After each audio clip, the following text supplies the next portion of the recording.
If you use Calendly to manage meetings, calls, or client bookings, then knowing how to set up your notifications is a small change that can make a big difference. In this video, I'll show you exactly how to set up Calendly notifications so you can stay on top of important updates without constantly checking your account.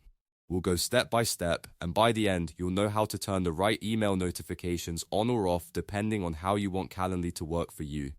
If you find this helpful, make sure to hit like and subscribe for more simple software tutorials. Alright, let's get started. First, log into your Calendly account. Once you're inside your dashboard, look for your profile picture in the top area of the screen. Click on that profile picture to open your account menu.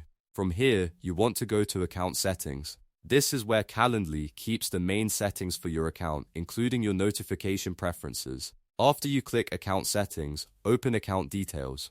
This section gives you access to the settings tied to your profile and communication preferences, so this is the right place to make changes to how Calendly contacts you. Next, scroll down until you find Communication Settings. This is the area where Calendly manages the email notifications that are sent to you based on different account activity. Once you're in Communication Settings, you'll see a couple of options you can control. The first one is email notifications when added to event types. If you turn this on, Calendly will email you whenever someone adds you as a host to an event type. That can be useful if you work with teams, shared booking pages, or event setups where different people can be added to meetings. If you don't want those alerts, you can turn that option off instead. The next option is email summary of recommended follow-ups. If you enable this, Calendly will send you a weekly summary of contacts who used your scheduling links but still haven't booked a meeting yet.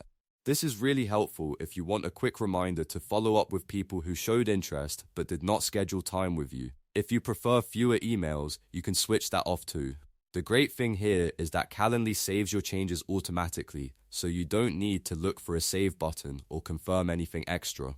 Just turn the settings on or off based on your workflow and the update is done. That means you can adjust your notifications in just a few clicks and keep your inbox as light or as active as you want. If you're using Calendly for sales, recruiting, client onboarding, or internal scheduling, these notification settings can help you stay organized and avoid missing important activity. So to quickly recap, log into Calendly, click your profile picture, go to Account Settings, open Account Details, scroll to Communication Settings, and then turn your notification options on or off. Once you've made your changes, they're saved automatically. And that's it, you now know how to set up Calendly notifications the easy way. If this video helped you out, don't forget to like the video and subscribe for more step-by-step tutorials just like this one. Thanks for watching, and I'll see you in the next video.